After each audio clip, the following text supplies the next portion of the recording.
And we are back. Second part, chapter 11. Woo! All right, let's go. Okay, so this is one of my favorite things. I love these. So the utopian impulses, okay? So you have a bunch of different groups that are kind of part of this utopian lifestyle. The idea that they're going to create a perfect society. So you have Mother Ann and the Shakers. So in 1774, Leanne Stanley, who's also known as Mother Ann, founded the Shakers. It was the first successful American communal movement. 1770, she had a vision of herself as Christ on earth. She believed sexual lust had been the downfall of Adam and Eve. So they are known as Shakers for dancing during the service. She dies in 1784. The followers are going to create 20 more communities in New England, New York, and Ohio to celebrate her. However, they disdain sexual intercourse, and so it is very hard to maintain a population if you do not have babies. So they're actually going to rely on conversions and the adoption of orphans to increase their numbers. However, by 1900, they virtually disappeared. And basically, they just leave their legacy of simple and beautiful furniture. So finding Shaker furniture, it can be quite pricey. All right. Charles Fourier, he predicted imminent decline of individual property rights and capitalist values. His leading American disciple was Albert Brisbane. He believed Fourierist socialism would liberate workers from capitalist employers. Members of communities, known as phalanxes, would own property in common. So they believed in the liberation of women as well as men. During the 1840s, Fourierists founded 100 cooperative communities in western New York and the Midwest. Most of them are going to collapse over conflicts about work responsibility and social policies. So basically, he's going to say the socialist idea is amazing, and it's the same with communism. It sounds good on paper. Everybody's going to get the same, and we're going to work together. And with the socialists, they're all going to work together, and it's going to be community property. The problem is human nature comes into play, and people want to possess things. People who work harder want to be more successful than those who lay around and do nothing. And so that is not going to work very well either. You can see that between, disdaining sex or trying to make everybody equal. It's going to make it very difficult to maintain utopian communities if you do not have charismatic leaders or compelling religious visions. So that is how a commune, a cult, that is how all these things work, and how they get people as part of them is because they are very charismatic, and people are drawn to them. So you can see here, you have your different communities from 1848, 1879. You have your Oneida community up there. Down in the bottom, Icaria, 1848 to 49. New Harmony, Neshoba. Those are different groups. You've got the Fourierists in the green, the Owenites in the red, and the Shakers in the blue. So you can see they're kind of confined to certain areas. Yeah. All right. You have the Oneida community, started by John Humphrey Noyes. He is both charismatic and religious. So he's going to reject marriage. He's going to call it a major barrier to sinless perfection on earth. So he embraces what is called the complex marriage. Today, that's not what we would call it. So all members of the community are married to one another. It rejects monogamy to free women from their status as husband's property. Female followers cut their hair short. They wear pantaloons, which is very, very forward thinking in 1848. The Noyes' community is founded near Oneida, New York, so that's why it's the Oneida community. He used his position to manipulate the sexual lives of his followers.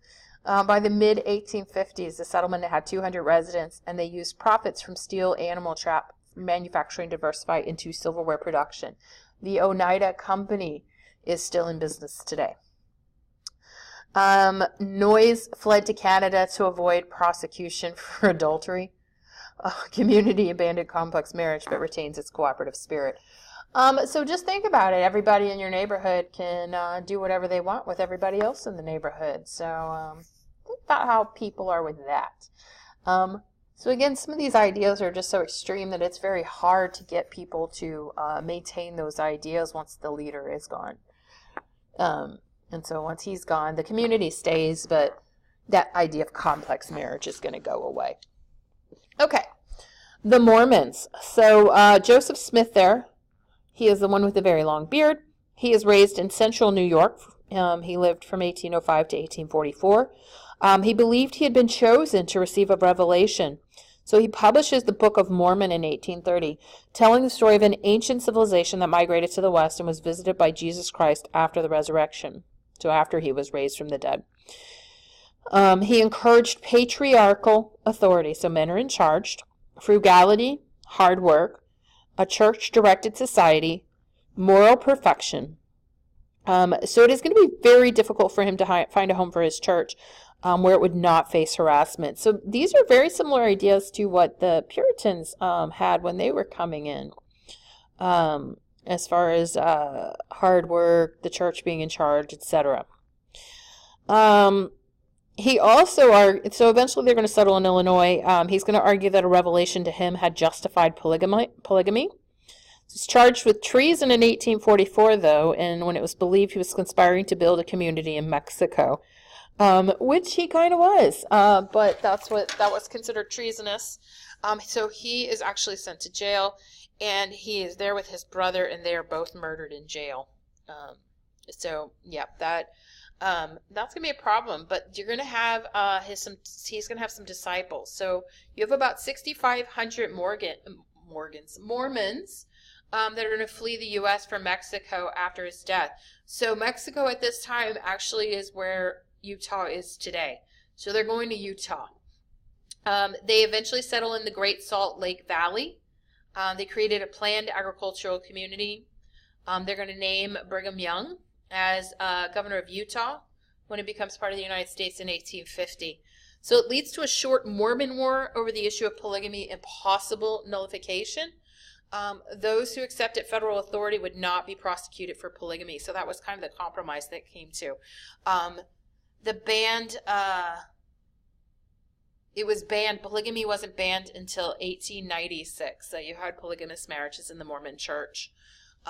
You do not have legally polygamous marriages today, but you do have Mormon men with multiple partners and multiple families, but it's not legal to marry them all. Okay, this is a Mormon man and his wives and all their children. Yeah, so I wouldn't want to be part of that myself, but this is the trail they take, starting in Fayette, going all the way to Illinois, and then into Salt Lake City, or what is today Salt Lake City, and at the time was Mexico. So you can see that. Let's see. Population growth in the urban areas is going to generate a new urban culture. So young men and women are going to leave rural areas for the city. They're going to find life there very difficult. Men are not making a lot of money in the factories. Women are going to work as domestics, so maids and things like that. Sexual exploitation is very common. Sex for sale is increasingly common as married men had mistresses and working men went to bawdy houses or places of prostitution. Prostitutes are public women advertised in the open. Sexual identity was experimented with in the cities without parents having control over young people's daily lives. And so we think about that today, you know, people always trying to get away from their parents so they can live their own lives. And so that's what that comes out of. So as far as entertainment goes, you have rat and terrier fights at local halls, and performances of traditional theater are popular. The most popular are going to be the minstrel shows. So you can see right there, that is somebody in blackface. So you can see where it's a white person who is painted to look black. All right. So that is blackface. That is why it's offensive. It is literally painting yourself to be a black person. Historians have labeled the shows both racist caricatures and social criticisms, beginning around 1830. John Dartmouth Rice's character Jim Crow was famous in New York City. This is how you get the name of Jim Crow laws. So Jim Crow was depicted as an ignorant person who needed to be helped immensely.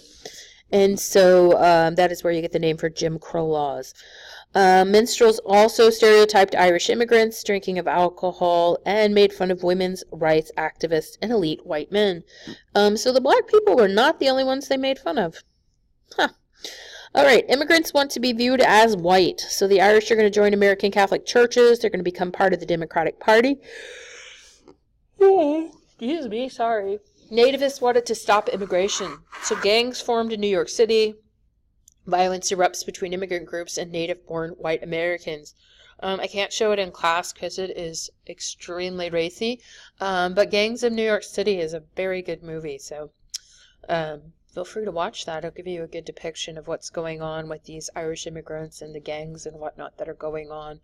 Not 100% accurate, but there's a lot of accurate aspects to it. But yeah, it's a little racy, so I can't show it in class.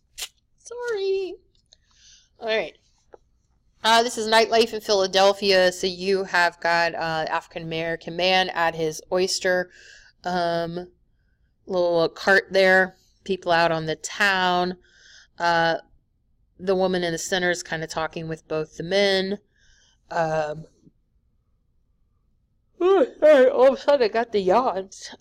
Cities were very diverse in terms of race and class and whatnot, but you did have definitely social lines and things that people abided by. All right, and we have a little chart here. This is on immigration.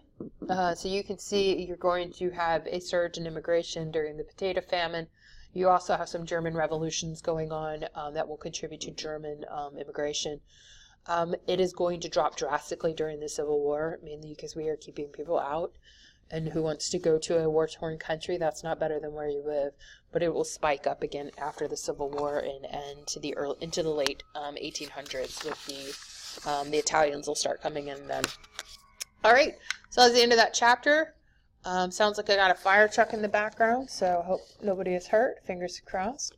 I hope you have a great morning, afternoon, or evening. Talk to you soon.